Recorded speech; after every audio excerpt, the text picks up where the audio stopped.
और हमारा तो ड्रीम लेवल है कि जो विवेक जी जहाँ पर पहुंचे हैं, हम तो उसके लिए फाइट कर रहे हैं। तो बड़ा मैं तो प्रिविलेज फील करता हूँ कि आज मेरे को एक बहुत, मैं तो कहता हूँ कि मेरे को एक जिम्मेदारी का काम दिया गया है और मैं पूरी कोशिश करूंगा उसको निभाने की। राइट। तो सबसे पहले तो आप सभी का थैंक्स, जितने भी यूट्यूब्स के ऊपर व्यूअर्स हैं या जो जूम के ऊपर आज बैठे हैं, मीटिंग्स के अंदर हैं, तो सबसे पहले मैं थैंक्स करना चाहूंगा उन सभी का।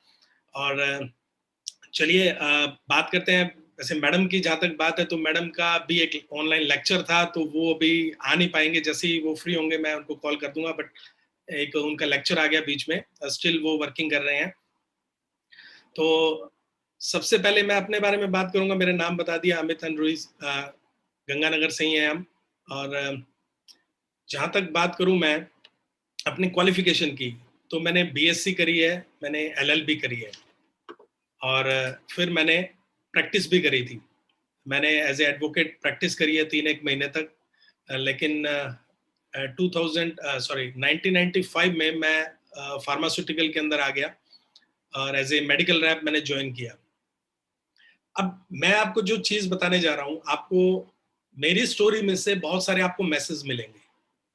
वो मैसेज आपको समझने हैं जो मैं तो नहीं समझ पाया कई जगह पे, लेकिन मैं आपको इतना बोल सकता हूँ, ये जो बिजनेस है ये भगवान का बिजनेस है। आपके चाहने ना चाहने से कुछ भी नहीं होने वाला। अगर उसने कहा है कि आप इस बिजनेस में कामयाब होगे, तो आपको कोई रोक नहीं सकता। और अगर आपने जाना इस बिजनेस में, तो कोई आपको टिका के नहीं रख सकता। मैं क्यों बोल रहा हूँ, मैं आपको वही चीज बताने की कोशिश कर रहा हूँ कि 1995 से पहले जब मैं बचपन की बात करूँ, तो मेरा ड्रीम होता था कि मैंने डॉक्टर बनना है। लेकिन डॉक्टर के लिए पढ़ाई बहुत करनी पड़ती थी, और अपने एक एवरेज स्टूडेंट थे। कभी भी अपने ऐसा नहीं किसी क्लास में फर्स्ट आया हूँ, या इवन मैंने कोई फर्स्ट डिवीजन भी ली हो, ऐसा भी नहीं है। मैं हमेशा बस एक एवरेज होता था, ठीक है, क्योंकि मिडिल क्लास फैमिली से था, तो बस चल रहा था काम। मैंने डॉक्टर बनने की सोची, लेकिन नहीं, डॉक्टर नहीं बन पाए, क्योंकि उसमें मैंने आपको बताया उसमें पढ़ाई बहुत थी। तो समाओ हमारे घर के कुछ हालात भी ऐसे नहीं थे कि मैं आगे फर्दर स्टडी के लिए जा सकूं। फिर मैंने सोचा चलो एमबीए कर लेते हैं। तो एमबीए के लिए दैट टाइम पे करीब 2 लाख रुपए का डोनेशन होता था, एडमिशन होता था वहां पे, तो वो भी मेरा रह गया, वो भी नहीं किया। फिर मैंने जस्ट सिंपल बीएससी करी, बीएससी करके फिर मैं जॉब के अंदर आ गया। उसके अंदर जॉब के अंदर आ गया। जॉब के अंदर आने के बाद फिर मेरे को पता ही नहीं चला, मैं अपना काम कर रहा था। काम करते करते करते करते करते करते 2001 आ गया। 1995 से 2001 आ गया। 2001 में क्या हुआ, 2001 में मैं डॉक्टर की कॉल करने गया। तो डॉक्टर साहब जो मेरी अप्लाई नहीं है, डॉक्टर सुरेश और नीलम रनवा, उनके लिए मैं क्लैपिंग चाहूंगा। उन्होंने क्या करा कि हमारा काम क्या होता है, हमारा काम होता है डॉक्टर्स के पास जाना, और हम अपने प्रोडक्ट्स बताते हैं उनको, फार्मास्यूटिकल में जो हमारी मेडिसिन होती हैं वो बताते हैं, और वो उनको प्रिस्क्राइब करते हैं। तो मैं जाके उनको जैसे ही बताया, उन्होंने मेरे को कहा कि अमित एक बिजनेस है, शाम को घर आया ना। मैं घर चला गया। घर जाके उन्होंने मेरे को बिजनेस प्लान शो कर दिया। 2001 की बात है। और मैंने कहा ठीक है डॉक्टर साहब। कहते 4500 रुपए की ज्वाइनिंग है। मैंने कहा ठीक है, मैं कल बताता हूँ आपको। मैं बाहर आया, लिस्ट में से उनका नाम काट दिया, और मैंने कहा इनके बाद मिलेंगे ही नहीं, ना होगा बांस ना बजेगी बांसुरी, जरूरत ही नहीं है मिलने की। वो मैंने वहां पे क्रॉस कर दिया। अब देखिए, भगवान ने एक मौका मेरे को दिया। 2001 में मैंने उसको रिजेक्ट कर दिया।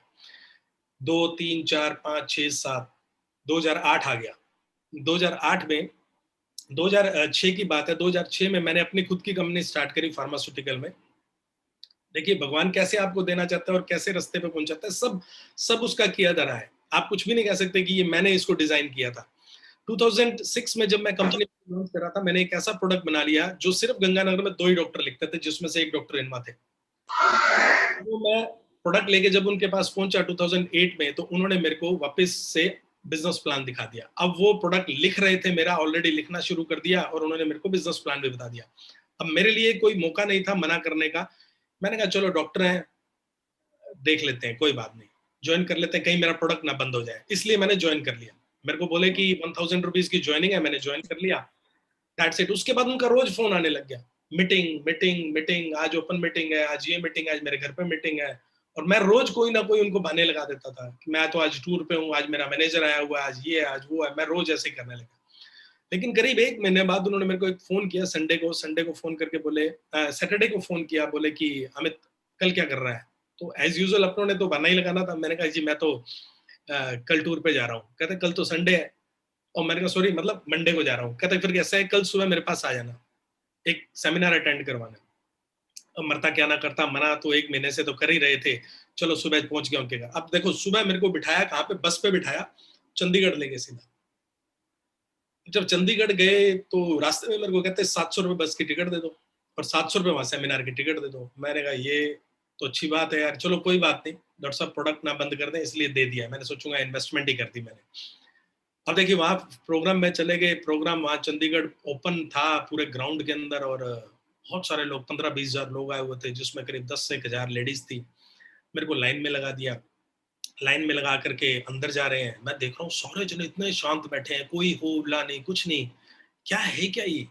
फिर जब मैं आगे गया तो डॉक्टर साहब दैट टाइम एमरल्ड थे, तो इनके लिए तो सीट रिजर्व थी, जैसे आप सबको पता है silver and above seat reserve होती है, तो वहां सीट रिजर्व थी इनकी। ये जाके सीट पे बैठ गए। मेरे को कहते हैं अमित बैठो। मैं बैठने लगा, वहां चेयर खाली थी, मैं बैठने लगा, ना ना ना अमित यहाँ नहीं, नीचे बैठो आप, सीट तो है ही नहीं। अरे मैंने कहा 700 रुपये टिकट दी और 7 घंटे लगा के मैं चंडीगढ़ आया हूँ, मेरे को सीट ही नहीं दे रहे और सीट खाली पड़ी है। इन्होंने मेरे को नीचे कारपेट पे बिछा दिया, जमीन में बिठा दिया। अब मैंने कहा डॉक्टर साहब सीट खाली पड़ी है, मेरे को यहीं बिठा दो।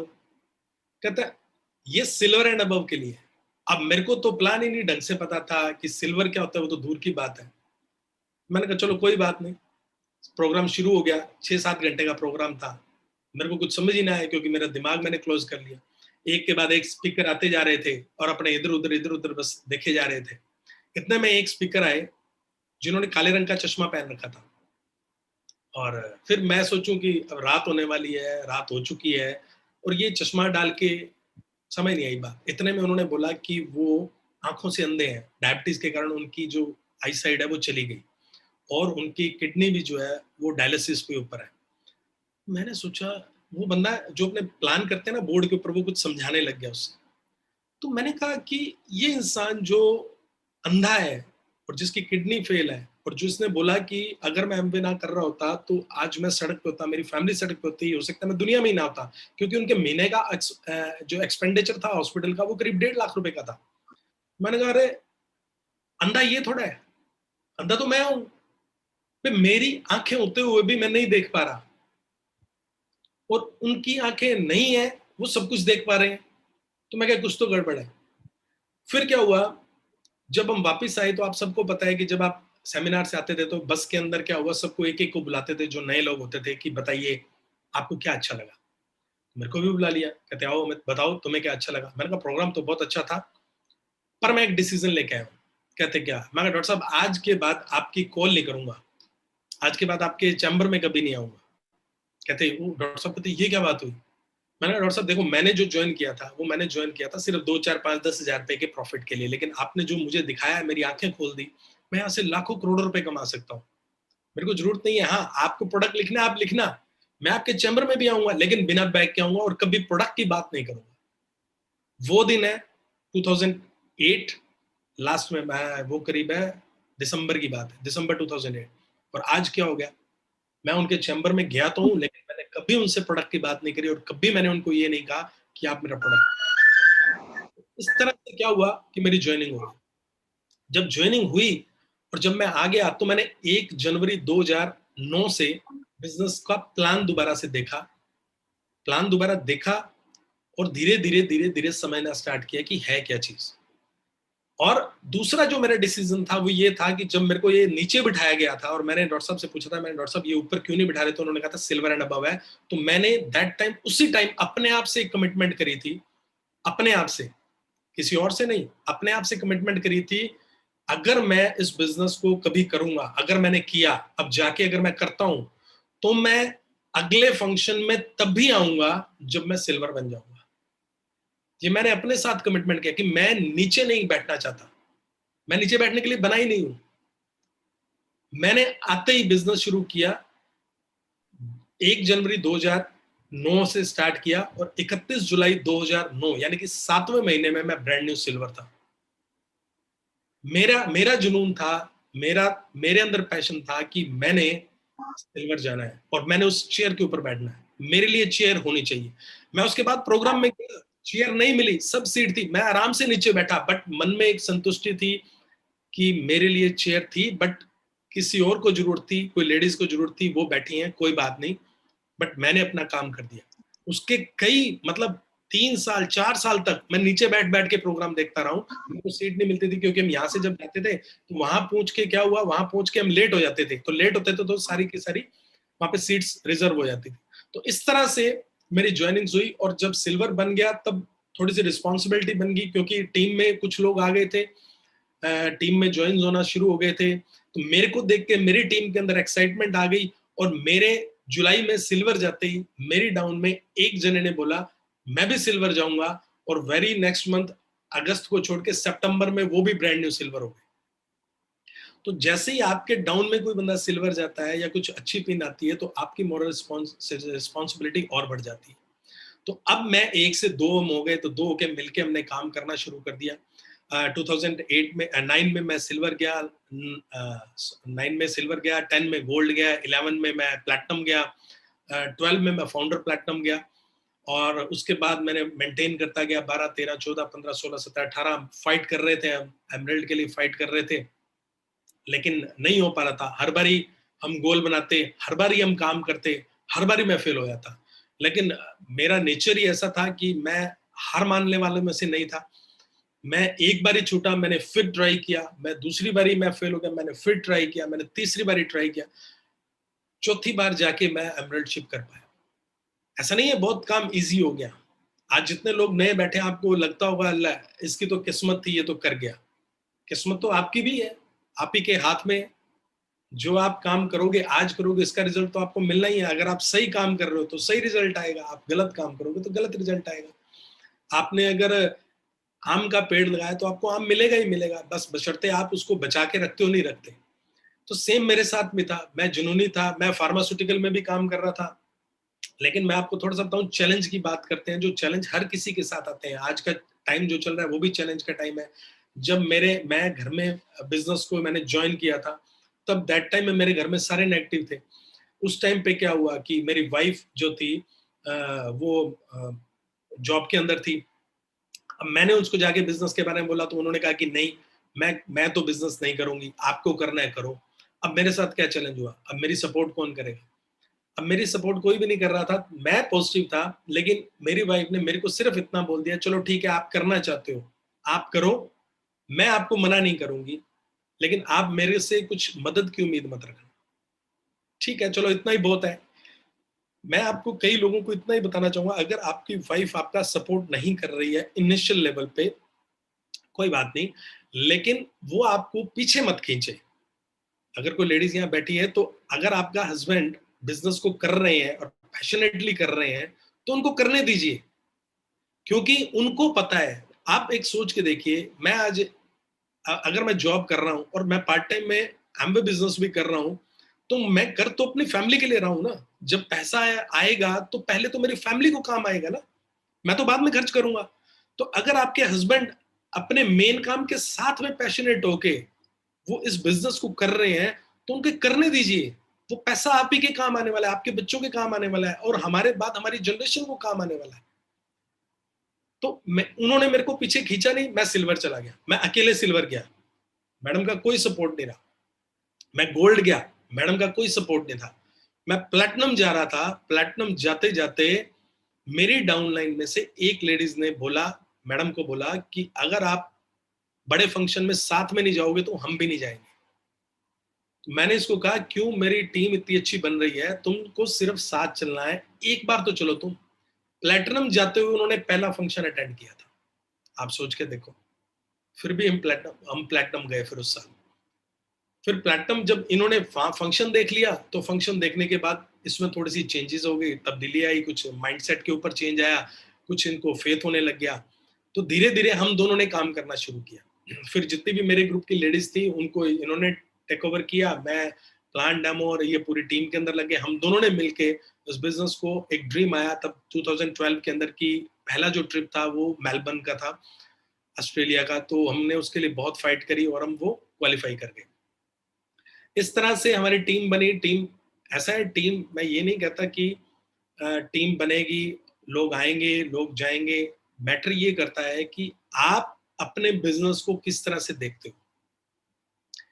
आज आप एमबे के अंदर हो, आपकी प्रायोरिटी के अंदर एमबे कितना है। मेरी प्रायोरिटी में क्या था, मैं फार्मास्यूटिकल में शाम को 6 बजे फ्री हो जाता था। अब 6 बजे के बाद मेरे को और कुछ नहीं करना, मेरे को सिर्फ और सिर्फ एमबे करनी है। मेरे घर पे प्लान नहीं होते थे क्योंकि हम जॉइंट फैमिली में रहते थे। मैं टिल प्लैटिनम तक मैं मेरे घर पे सिंगल प्लान नहीं किया। प्लान मैं डॉक्टर इनमा के घर पे करता होता था। मेरे सारे ऑर्डर वहीं जाते होते थे, वहीं से ही मैं सारा सामान मंगवाता होता था, वही डिस्ट्रीब्यूट करता होता था, सारा काम हम वहीं से ही करते होते थे। बट मेरा ड्रीम क्लियर था। आप अगर आप इस बिजनेस को कर रहे हो तो सबसे पहला काम आपको क्या करना है, अपना एक वाई क्लियर कर लो कि आपको कब जाना है। अभी जैसे अंतालिया का ट्रिप है, भाई तो चलो 1 साल ये वाला पूरा हो रहा है। नेक्स्ट जो आपका है वो बकू का है, बाकू BAKU, उसका ट्रिप है। या आप जो प्लेटिनम फॉर्म में है, प्लेटिनम में जाना चाहते हैं तो आपको वो भी ट्रिप मिलेगा, है ना। आप अपना वाई क्लियर कीजिए कि आप क्यों करना चाहते हैं। मेरे को जो वाई था वो ये था कि जब मैं फार्मास्यूटिकल में काम करता था तो मेरे को लगता था कितना देखो रेपुटेड काम है ना, डॉक्टर्स के पास जाना, नोबल, जिसको नोबल बिजनेस बोलते हैं, डॉक्टरी बोलते हैं, कि देखो स्टैंडर्ड के लोग हैं, आप उनके साथ मिल रहे हो, कितना अच्छे लोग हैं ये, है ना। मेरे को लगता था इससे बढ़िया जॉब तो और हो ही नहीं सकती, इससे ज्यादा और जॉब क्या होगी। लेकिन जब मैं एम्बे में सिल्वर बन गया तो मेरी टीम वाले मेरे को सर कहने लगे, सर बताइए मैं आगे क्या करूं। और दूसरी साइड में जब मैं फार्मास्यूटिकल में जाता तो मेरे को डॉक्टर बाहर वेट करने के लिए बिठा देते हैं। वहां पे एक 10th स्टैंडर्ड का पढ़ा हुआ अटेंडेंट गेट के बाहर जो बैठा होता है, वो मेरे कहता आप वेट कीजिए, मैं वेट कर रहा हूँ। मैंने उसको कार्ड देता था अपना कि डॉक्टर साहब को जाके कार्ड दे दो, वो कार्ड ही नहीं देता था। मैं 2-2 घंटे बाहर बैठा रहता था। फिर डॉक्टर साहब बाहर आते थे, कहते थे अमित यार कल मिलेंगे। मैं डॉक्टर साहब 2 घंटे से वेट कर रहा हूँ। कहता नहीं यार मेरे को काम जरूरी हो गया। अब ऐसा 1 दिन 2 दिन 4 दिन जब हुआ तो अंदर से एक चीज निकलने लगी कि यार ये क्या है। एक तरफ तो रिकॉग्निशन इतनी मिल रही है और दूसरी तरफ तो मैं क्या करवा रहा हूँ। फिर मैं जब गोल्ड बना, प्लैटिनम बना, तो उधर से तो रिकॉग्निशन लेवल बढ़ता गया, लेकिन इधर से क्या हुआ, मैं डाउन होता गया। तो मेरे को ये समझ में आने लगी कि जितनी जल्दी इस बिजनेस को बिल्ड किया जाए सिर्फ और सिर्फ रिकॉग्निशन के लिए तो मजा आ जाएगा, पैसा तो आने ही लग गया था। मैंने इसको एक अपना वो जुनून बना लिया कि नहीं, अगर रिकॉग्निशन चाहिए ना तो कम से कम एमरल्ड तो जाना पड़ेगा, जहां पे जाके पैसा भी इतना अच्छा आएगा और आप एमरल्ड भी चले जाओगे। तो ठीक है जी, मैंने गोल लगा दिए, घर में बड़े बड़े पोस्टर लगा दिए, बैनर लगा दिए, लिख के पूरे कमरे में सब कुछ चिपका दिए, अपने ड्रीम्स लगा दिए, गोल्स लगा दिए, और मैं लग गया काम करने। अब मैं 2 लेग्स तो मेरी अच्छी चल रही थी, लेकिन एमरल्ड के लिए मेरे पास तीसरी टीम ही नहीं थी। आती थी चली जाती थी, आती थी चली जाती थी, आती थी चली जाती थी। आपको मैं एक छोटा सा बताता हूँ। मैंने एक जने को ऐसे ही ज्वाइन करा दिया मेरे फार्मास्यूटिकल में, मेरे कंपनी, मेरा एक फ्रेंड ही था फार्मास्यूटिकल, मैंने उसको ऐसे ही ज्वाइन करा दिया। मैंने कहा यार मेरे को थर्ड टीम चाहिए, तू ज्वाइन तो कर, क्या अब तक कुछ हो जाए। नहीं जी, उसके नीचे डेप्थ ड्राइव करते करते करते मलोट में एक बंदा मिला। मलोट के साथ मैं काम कैसे किया, हर बुधवार और हर शनिवार मैं मलोट में जा रहा हूँ, 1 साल तक लगातार उसकी डेप्थ ड्राइव कर रहा हूँ, सिंगल बंदा नहीं मिला, 1 साल तक जा रहा हूँ। ज्वाइनिंग तो आ रही थी, सामान भी सेल आउट हो रहा था, लेकिन वो बंदा नहीं आ रहा था जो मेरे को प्लेटिनम लेके जाए। उस करते करते करते करते करते फोर्टिस चंडीगढ़ में डॉक्टर ज्वाइन हो गया।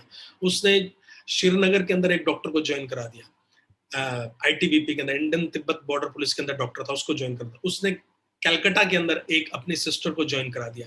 कलकत्ता में उसने अपने एक रिलेटिव था त्रिपुरा के अंदर, उसमें डॉक्टर को ज्वाइन करा दिया, वो भी इंडियन तिब्बत बॉर्डर पुलिस के अंदर था। वो थोड़ा सा एक्टिव हो गया, वो एक्टिव हो गया तो उस टाइम पे ये जूम वगैरह तो कुछ भी नहीं था, तो एक्टिव हो गया वो। मैं उसको फोन के ऊपर प्लान बता रहा हूँ, समझा रहा हूँ, उसकी डेमो किट बनवा दी, सब कुछ करा दी, वो डेमो भी करने लग गया। अब वो कहता कि मैं त्रिपुरा में, उसकी पोस्टिंग शायद कौन से इलाके में थी, असम के आसपास सिलीगुड़ी में थी, और फिर वो अपने घर में गया वापस।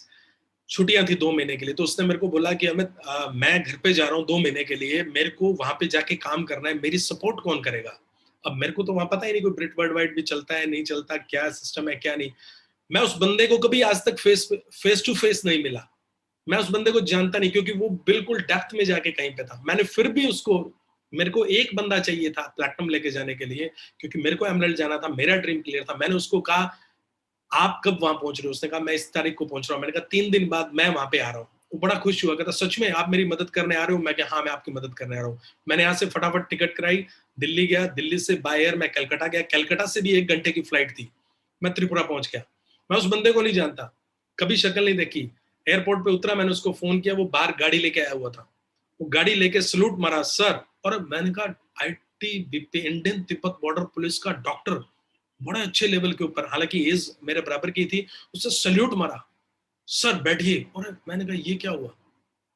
है ना? वहाँ पे जाके लगा कि नहीं, आना वर्थफुल है। मैं होटल में जाके रुका, उसके साथ रहा, उसके घर गया, उसने मेरे को वहाँ का एरिया घुमाया, मैंने प्लान किया, वो मेरे से 20-25 प्लान हमने मिलके किए और वो 3 दिन मैं उसके साथ रहा, बहुत बढ़िया रहा। मैंने मेरा काम किया, मैं वहाँ से वापस आ गया, वापस आके आपको ध्यान होगा, उस साल में केदारनाथ पे वो एक वो हुआ था, बारिश वगैरह, तूफान आ गया था, बाढ़ आ गई थी, आपको ध्यान हो तो केदारनाथ का मंदिर पूरा हो गया था उस साल।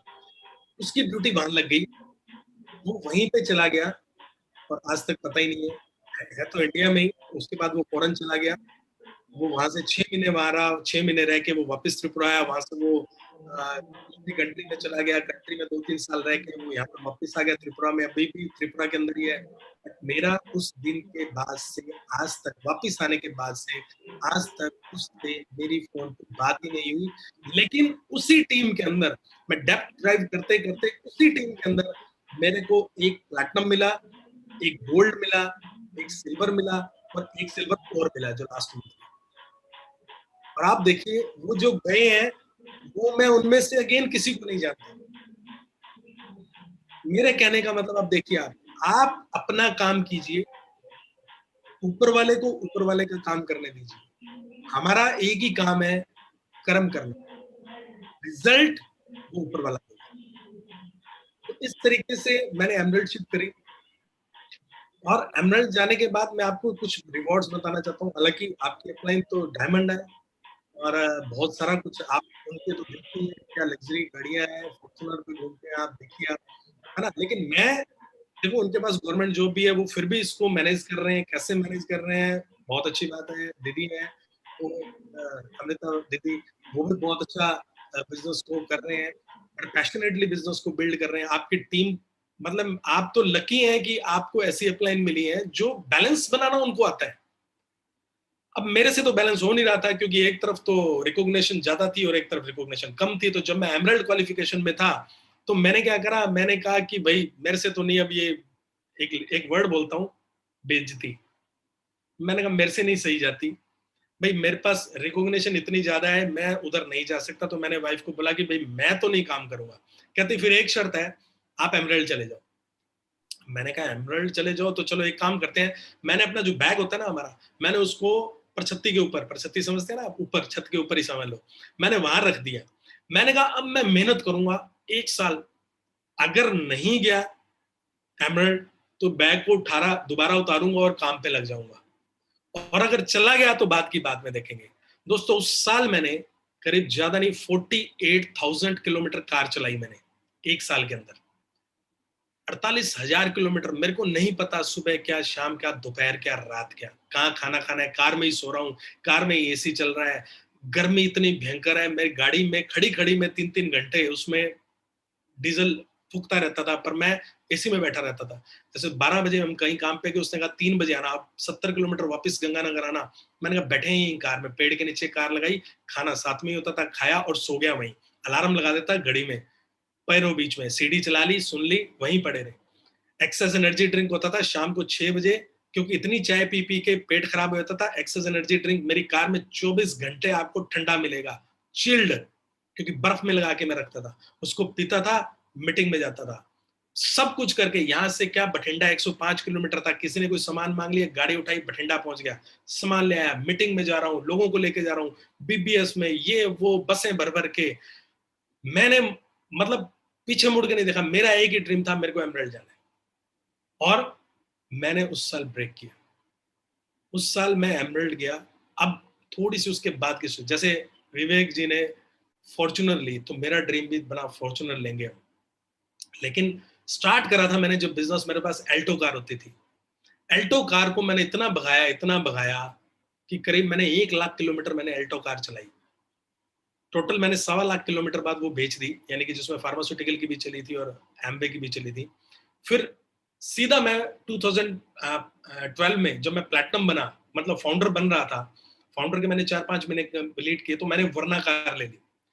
अल्टो से सीधा वर्ना। 3 लाख से सीधा 13 लाख की गाड़ी मैंने ले ली। क्यों? मैंने अपने ऊपर थोड़ा-सा प्रेशर डाला कि भाई जिएंगे तो शान से जिएंगे और काम भी ढंग से करेंगे ताकि पैसा भी अच्छा आए।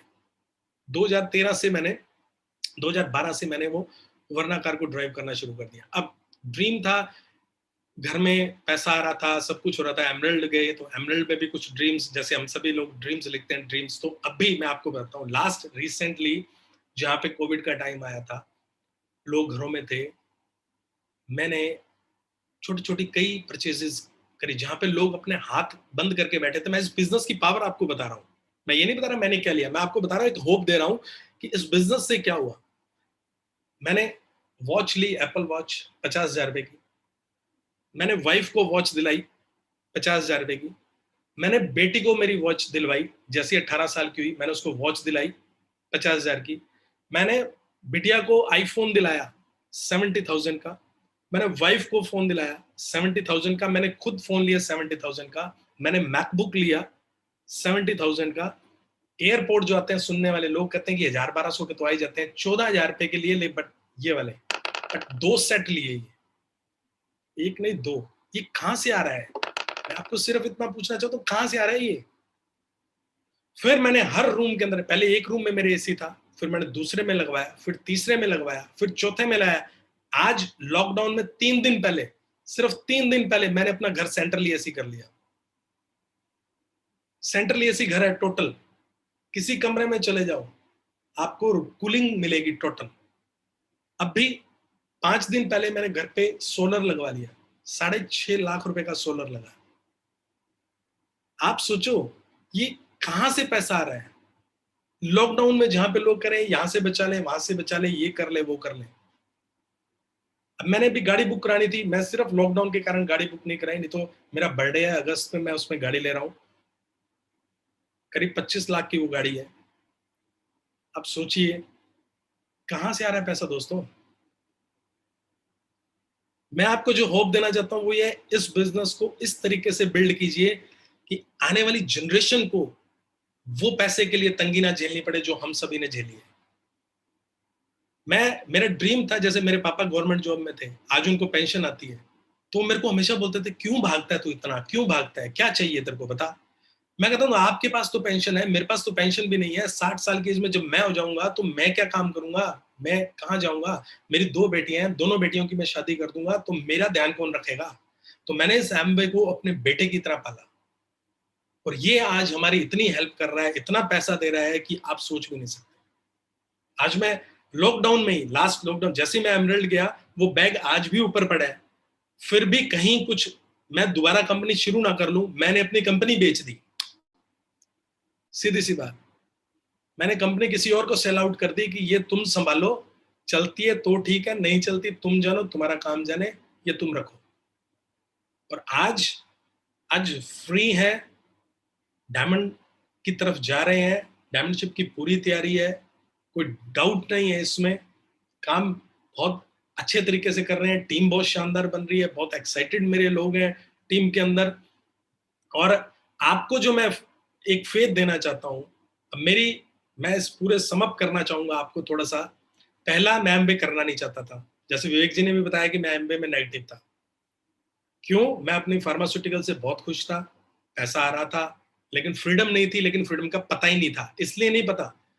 आज भी कुछ लोग होंगे जो कहते हैं हम अपने प्रोफेशन में बहुत कामयाब है जी, तो बहुत तो कामयाब हो, लेकिन एक्चुअल में दुनिया में और भी कुछ बहुत अच्छा है, वो हमें नहीं पता ना। आपको वही तो जानना है, और यहाँ पे वही तो जानने का मौका मिलेगा कि गवर्नमेंट जॉब के बाद भी एक चीज ऐसी है जो आपको बहुत कुछ दे सकती है। गवर्नमेंट जॉब बुरी नहीं है, वो तो एक ऑप्शन है पैसा कमाने का। आज आप गवर्नमेंट जॉब लगते हो तो बताओ मेरे को उसमें पेंशन कौन सी है, क्या सिक्योरिटी है बताओ। जो पुराने चल रहे हैं वो तो चल रहे हैं, लेकिन आज क्या है? आज कुछ भी नहीं है। तो पहली चीज मैं नेगेटिव था। दूसरा, भगवान मेरे को देना चाहता था। अगर आपके पास आज भी एमबीए आ रही है, किसी के माध्यम से आ रही है, आप डायरेक्टली एमबीए में हो चाहे इनडायरेक्टली एमबीए में हो, इनडायरेक्टली मतलब आप प्रोडक्ट यूज कर रहे हो, एमबीए नहीं कर रहे लेकिन प्रोडक्ट यूज कर रहे हो, लेकिन हो तो सही ना एमबीए में। तो मैं इनडायरेक्टली था उस टाइम पे, क्योंकि मेरे को उस टाइम पे जो प्रोडक्ट आता था पॉजिटिव वो चाहिए था वाइफ के लिए। तो मैं नेगेटिव था, मैं करना नहीं चाहता था। भगवान ने मेरे को दोबारा मौका दिया, ना चाहते हुए भी मैं ज्वाइन किया, ज्वाइन करने के बाद भी नेगेटिव था, फिर भी आज एमराल्ड हूं। तो दोस्तों यहाँ पे बैठा हर इंसान, आज मैं लिख के दे सकता हूँ, हर इंसान कम से कम डायमंड जा सकता है, कम से कम बोल रहा हूं। बात है सिर्फ जुनून की, सिर्फ जुनून की। एक अंदर आप अपने अंदर एक वो चीज ले आओ कि आप कॉम्प्रोमाइज से बाहर निकल जाओ। आज मैं कॉम्प्रोमाइज की जिंदगी से बाहर हूं, मेरे को कॉम्प्रोमाइज नहीं चाहिए, मेरे को डायमंड जाना है, उसके लिए कुछ भी करना पड़े मैं करने के लिए तैयार हूं, क्योंकि उसके बाद मेरे को पता है कि लाइफ क्या होने वाली है। अब भी अगर इतनी लाइफ अच्छी है तो आगे आने वाले टाइम में तो मैं कहता हूँ मजा आ जाएगा।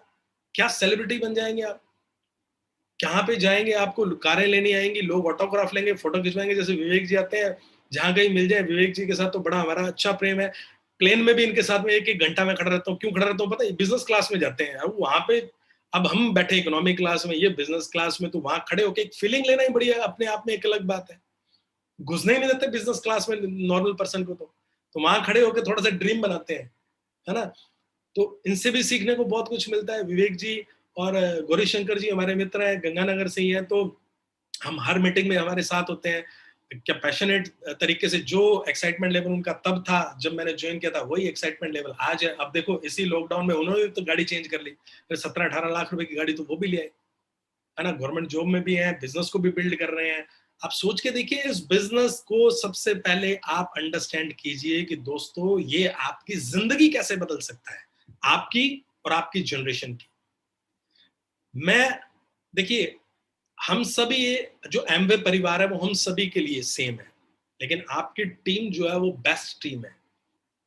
ये टीम में जो एक्साइटमेंट है वो सबसे बेस्ट है। और मैं आपको सिर्फ इतना बोलना चाहता हूं, अगर आप बिजनेस में कामयाब होना चाहते हैं, आप गौरीशंकर गुप्ता जी को पकड़ लीजिए, विवेक जी को छोड़ना नहीं है। इनको तब तक नहीं छोड़ना जब तक आप डायमंड नहीं चले जाओ। अभी मैं एक चीज सुन रहा था, मैं आपको बड़ी अच्छी तरह से बताता हूँ। मरवा दिया मेरे को तो, बारिश की बूंदों से डर लगता है, काढ़ता निकलता है मेरा। आपने सुना होगा कि सबमिशन क्या होता है, जो मैं बात कर रहा हूँ सबमिशन की कर रहा हूँ, कि आपको अपने अपलाइन के सबमिशन में रहना है। सबमिशन क्या था, सबमिशन में दो लोग थे, अर्जुन भी सबमिशन, अरे नहीं मैं करूँ नहीं है, मेरे को तो सही। अर्जुन भी श्री कृष्ण के सबमिशन में था, और भगवान हनुमान जी भी श्री कृष्ण राम जी के सबमिशन में थे। तो जगह जगह पे हनुमान जी के तो मंदिर है, लेकिन अर्जुन का एक भी मंदिर नहीं है। सोचा आपने क्यों? वो इसलिए क्योंकि अर्जुन जो थे वो हर बार क्वेश्चन करते थे, जैसे ही श्री कृष्ण कुछ बोलते थे ना, वो क्वेश्चन कर देते थे, तो उनके क्वेश्चन बहुत ज्यादा थे। लेकिन भगवान जो हनुमान जी थे, उनका एक भी क्वेश्चन नहीं था। जो अपलाइन ने कह दिया दैट्स इट, फाइनल है वो। यस, वो क्वेश्चन नहीं पूछते थे, वो जो बोल दिया आपको, विवेक जी ने कह दिया प्लान करना है, जूम मीटिंग में आना है, अपने 4 बंदों को बुलाना है, तो दैट्स इट। क्वेश्चन नहीं करना जी वो आता नहीं, जी उसका नेटवर्क नहीं है, और फलाना नहीं है, ढमकाना नहीं है, आपको कुछ नहीं सोचना। यस सर, आएंगे, मेरे 10 बंदे आएंगे, मेरी 4 टीम्स बैठी होंगी, मेरी 5 टीम्स बैठी होंगी। तो आपको इन्हीं को पकड़ना है, और हम भी इन्हीं को देख के बड़े हुए हैं, बड़े इन द सेंस इस लेवल पे आए हैं। आगे भी यही हमें बताएंगे। इनकी जो मीटिंग्स होती है, मैं कोई मीटिंग नहीं छोड़ता, यूट्यूब पे होती है, मैं इनको फॉलो करता हूँ।